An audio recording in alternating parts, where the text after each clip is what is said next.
We begin with developments in transportation news.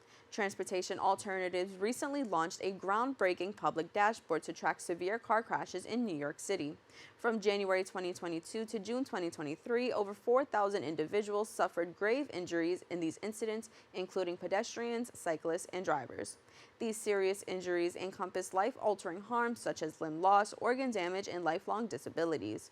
The data exposes a troubling statistic. Serious injury crashes in the Bronx are 23% higher per capita than any other part of the city. Districts 8, 14, and 17 rank among the top 5 city council districts with the most serious injuries. Additionally, crashes are 21% more prevalent in districts with a higher number of residents living below the poverty line. The organization contends that implementing bike lanes, bus lanes, and pedestrian plazas can be instrumental in preventing serious injury crashes. In other news, the Kingsbridge Armory recently received funding for its redevelopment. Our BronxNet reporter Kyrie Moody has the details. The Kingsbridge Armory has been laying dormant for nearly 30 years. However, recently, this sleeping giant received $200 million from the mayor and governor for its redevelopment. You come up with a plan based on what the community wants, and we'll put the money there. That's what the state can do. We can help realize dreams by writing a big check.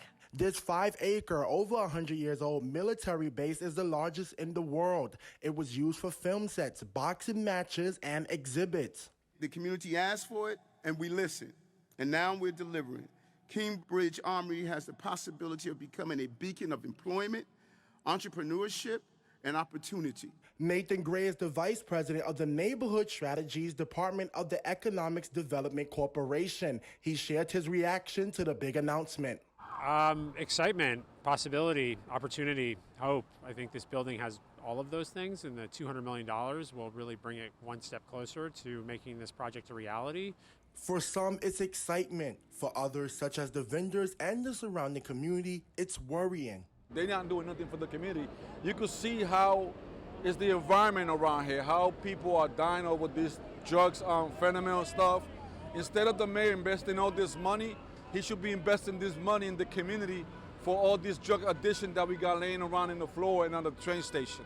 They're gonna bring the immigrant people who coming from outside to stay inside. I'm not against those people, but what happened with the people here, the residents of the Bronx, people who have a citizenship here, paying taxes, and no opportunity? Wilfred Perdomo has been a resident of Kingsbridge for nearly 50 years and a vendor for several. He also worked in the World Trade Center and says that after 9/11, things in life went downhill. This I do it because I need to eat.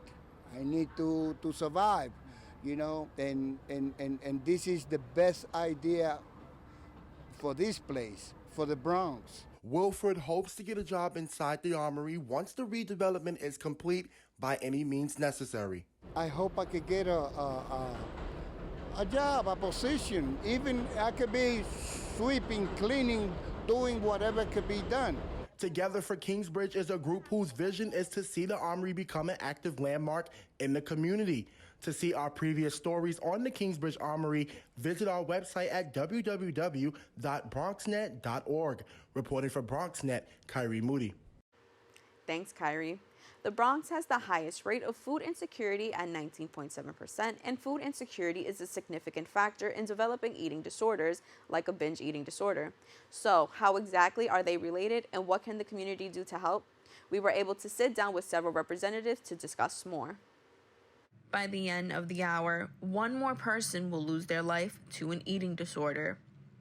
Studies show that 28 million Americans will suffer from an eating disorder in their lifetime, which was the case for Sierra Calicut, whose time as a dancer, combined with the pressure of ideal beauty standards, served as a catalyst for an eating disorder. Having an eating disorder in my teens is something that affects me even in recovery as an adult in terms of my physical and my mental health. According to experts from the American Psychiatric Association, an eating disorder is a behavioral condition characterized by severe and persistent disturbance in eating behaviors and causes distressing thoughts and emotions. Their relationship with food and or body is really impairing their ability to be really engaging with life. An eating disorder doesn't discriminate who it impacts. In fact, it affects way beyond the stereotype of a thin, cis white woman. However, many factors can cause eating disorders, including food insecurity. Currently, the Bronx sees the highest rate of food insecurity at 19.7%. Now, how exactly does this lead to disorders like binge eating disorder and bulimia nervosa, more commonly known as the binge and purge? Particularly with intermittent access, may lead to the expectation from your entire body and mind that when it is available, you should consume as much as possible. Although not always highlighted due to stigma, eating disorders are severe, and the Alliance for Eating Disorders says eating disorders are only second to opioid overdose when it comes to the deadliest mental illness. The biggest obstacle in treating these disorders? Awareness and accessibility. We really have to make strides on this systemic level through advocacy. I know we work with the Eating Disorder Coalition to try to make changes at a legislative level. Callaghan mentions she was able to seek help at her higher education institution, but that's not always feasible, especially for those in low-income communities. I think there's tons of barriers to recovery. Looking toward the future of eating disorder recovery, organizations like the Alliance are working to provide free resources to help those suffering seek care in hopes that every hour, one person will take their life back. Reporting for BronxNet, Brittany Skyler Aubain. That's all for the Bronx updates. We had to take a quick break, but we'll have more open when we return.